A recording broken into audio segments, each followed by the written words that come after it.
মধ্যবয়সী 25 থেকে বিবাহিত গ্রুপের মধ্যে বেশি দেখা যায়, 25 থেকে 35, 40, 45 মোটামুটি এই ধরনের মধ্যবয়সী যারা আছে তাদের মধ্যে সাধারণত মেস্তার প্রবণতা বেশি দেখা যায়।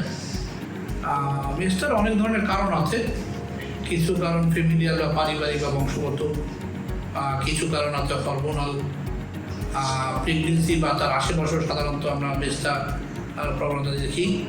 যারা জন্ম নিয়ন্ত্রণ বড়ি বা ইনজেক্টেবল বার্থ কন্ট্রোল মেকানিজম বা বার্থ কন্ট্রোল কোনো কিছু ব্যবস্থা নেন, সাধারণত এই হরমোনাল প্রভাবে মেস্তার প্রবণতা দেখা যায়।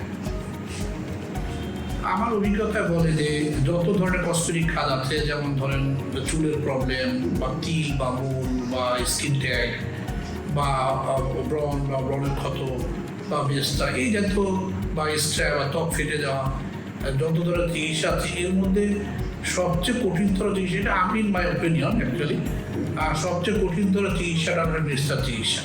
কারণ মেস্তার চিকিৎসায় যে প্রচলিত যে চিকিৎসাগুলি আছে এগুলির সাথে পেশেন্টের অনেক দায় দায়িত্ব আছে, মানে মেনটেন করার ব্যাপার আছে। যেমন ধরো একটা তিল উঠানোর কথা বলি, তিলে আমরা একটা লেজার বা কটারি বা ইলেকট্রো কটারি বা লেজার দিয়ে তিলটা উঠিয়ে দিলাম, তিলটা সাধারণত ওইখানে অত আর ফিরে আসে না, কিন্তু মেস্তার ফিরে আসার টেন্ডেন্সি থাকে। এই ফিরে আসার টেন্ডেন্সিটা অনেক ক্ষেত্রেই ওই পেশেন্টের লাইফস্টাইল বা সারাউন্ডিংয়ে ডিপেন্ড করে। আর একটা বিষয় ব্যাপারটা এমন না যে শুধুমাত্র রিপ্রোডাক্টিভ এজেন্ট মহিলাদের মধ্যে হচ্ছে, পুরুষের ক্ষেত্রেও মেস্তা দেখা যায়। অনেকের ভুল ধারণা থাকতে পারে যে পুরুষের মেস্তা, পুরুষ মহিলা দুই পক্ষের মেস্তা হতে পারে। সোবুট অ্যাপের মাধ্যমে রোগী দেখি।